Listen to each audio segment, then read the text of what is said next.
சென்னையில் நடைபெற்ற சிறுதானிய வளர்ப்பு குறித்த கருத்தரங்குகளில் பல்வேறு பகுதிகளில் உள்ள விவசாயிகள் மற்றும் வேளாண் கல்லூரியைச் சேர்ந்த மாணவ மாணவியர்கள் கலந்து கொண்டனர். MS சுவாமிநாதன் ஆராய்ச்சி அறக்கட்டளை சார்பில் சிறுதானியங்கள் வளர்ச்சி தொடர்பான கருத்தரங்கம் சென்னையில் நடைபெற்றது. கருத்தரங்கு கூட்டத்தில் பருவநிலை மாற்றத்திற்கு ஏற்ப சிறுதானியங்களை பயிரிடுவது குறித்து விளக்கம் அளிக்கப்பட்டது. இதனால் அதிக விளைச்சல் கிடைக்கும் என்றும் குறைந்த செலவில் அதிக வருவாய் கிடைக்கும் என்றும் கூறப்பட்டது. சிறுதானியங்களை கொண்டு பிஸ்கெட் மற்றும் சாக்லேட் தயாரிப்பது குறித்த ஆலோசனையும் வழங்கப்பட்டது. தமிழகம் மட்டுமன்றி பிற மாநிலங்களில் இருந்து ஏராளமான விவசாயிகள், வேளாண் துறை கல்லூரி மாணவர்களும் இதில் பங்கேற்றனர்.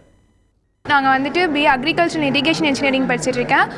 இப்போ இங்கே வந்துட்டு இங்கே அட்டன் பண்ணதில் நாங்கள் என்ன தெரிஞ்சிட்டோன்னா, நாங்கள் ஆக்சுவலி சப்ஜெக்டில் பார்த்தோன்னா சும்மா ஜஸ்ட் தியரியாக அந்த மாதிரி தான் படிச்சுட்ருக்கோம். பட் இங்கே வந்துட்டு நாங்கள் மில்லட்ஸ் எப்படி க்ரோ பண்ணுறது, அது மூலமாக எப்படி இது அதிகமாக ஈல்ட் கிடைக்குது, அண்ட் தென் என்னென்ன டைப் எங்கெங்கே க்ரோ பண்ணுவாங்க அதெல்லாம் தெரிஞ்சிட்டோம்.